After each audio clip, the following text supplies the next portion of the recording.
Здравейте! Днес ще ви покажа как да си изплетете скрънчи за коса.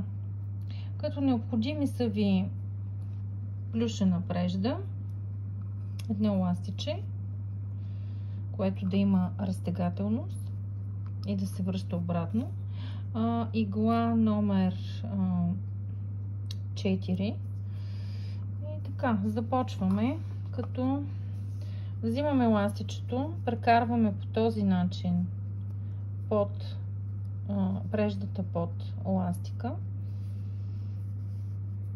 и за да си скрием края на преждата, правим под така. Започваме с две бримки, две синджир бримки и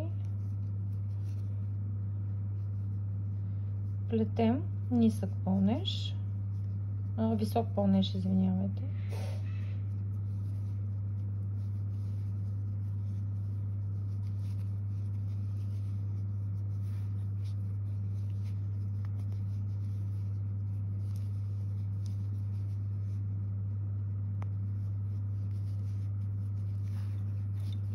До края.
Крънчетата могат да бъдат направени от различен вид прежда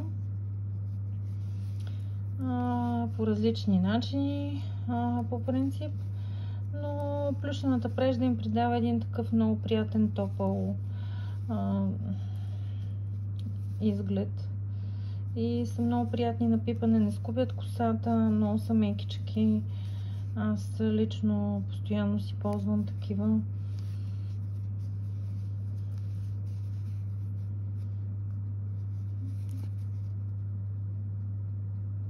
Освен че красиво изглеждат, са наистина много мекички, много приятни на допир.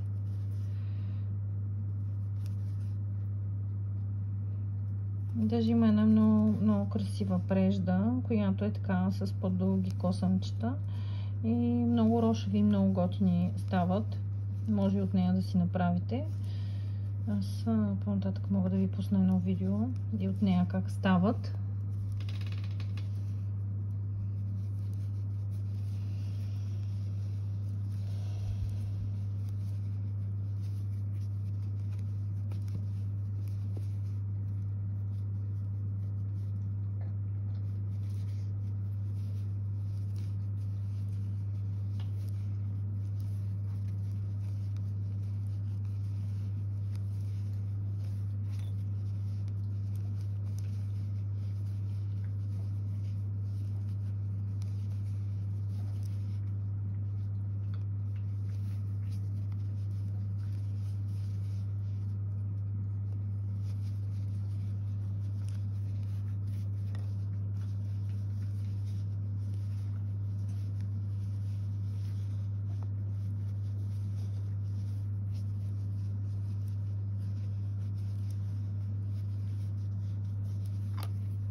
края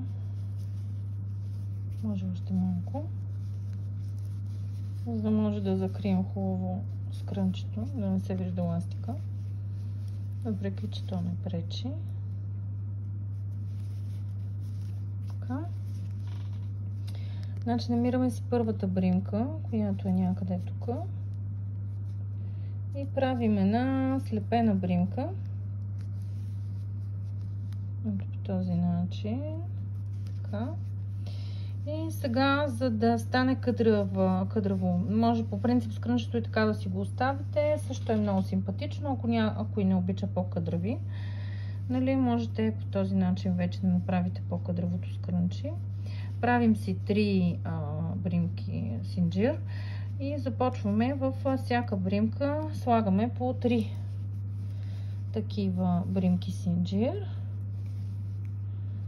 Всъщност висок пълнеж, извинявайте, само първата ни е бримка синджир, 3 бримки синджир всъщност. Следващите 3 в една бримка правим по 3.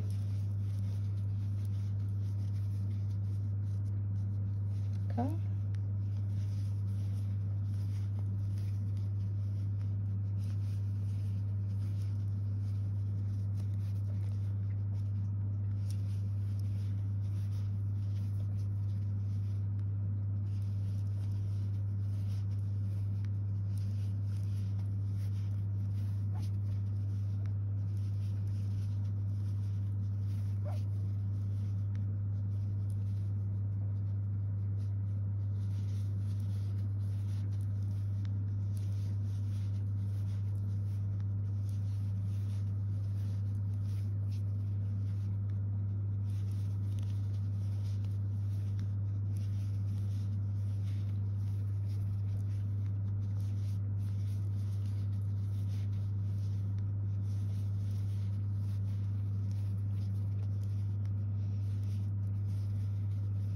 Може да ме подкрепите, ако искате, и да харесате видеото.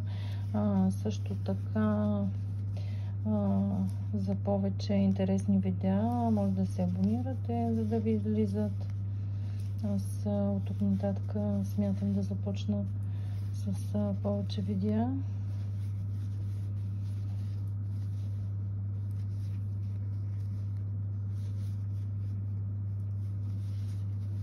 Доста интересни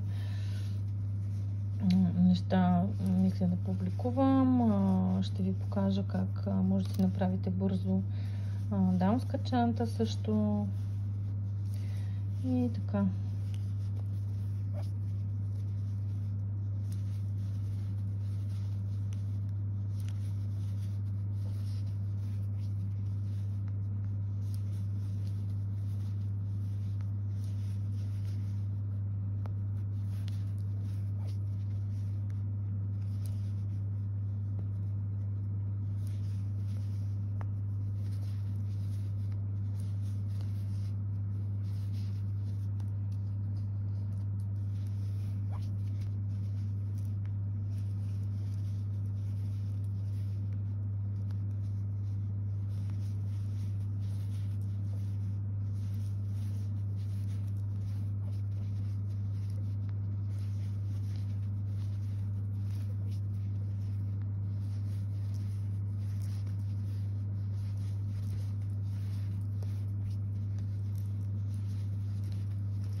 Пропуснах да кажа, че смятам да ви пусна как да си направите сами, да си изплетете обедци. И ако желаете нещо, което искате да се научите да направите, може да ми пишете или под поста да коментирате какво бихте желали да се научите да правите.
Още маничко.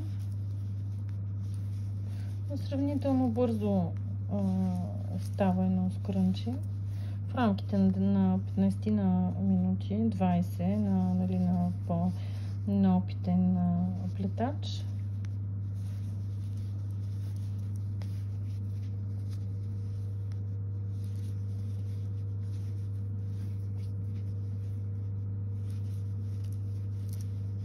Имате красив аксесуар, дори може да си го сложите на ръката,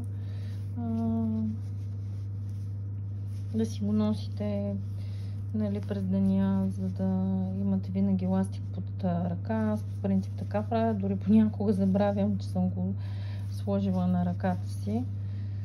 Е много удобно, много практично.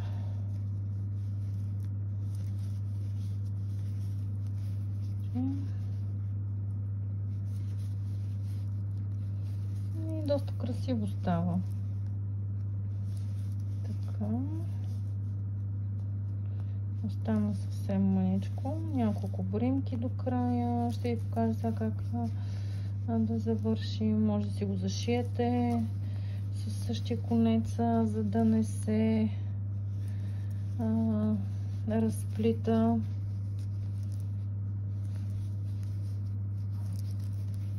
Така.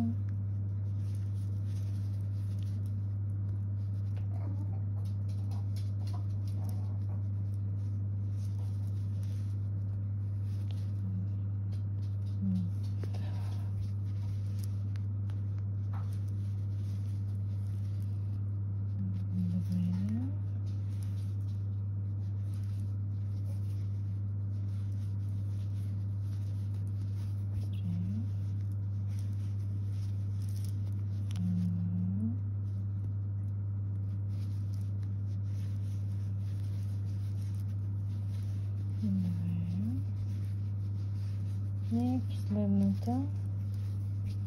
Сега отново прихващате първата бримка и правите една слепена, след което издърпвате хубаво и си отрязвате свободния край. Ще ви покажа.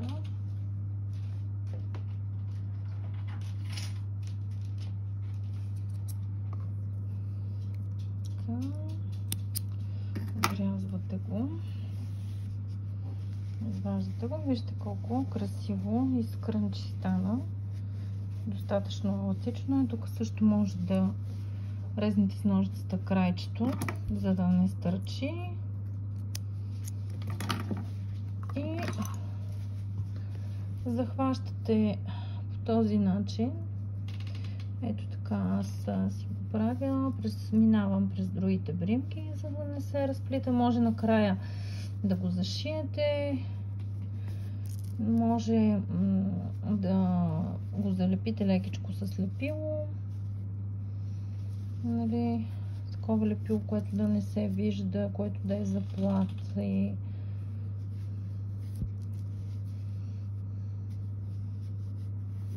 така. Издърпвам.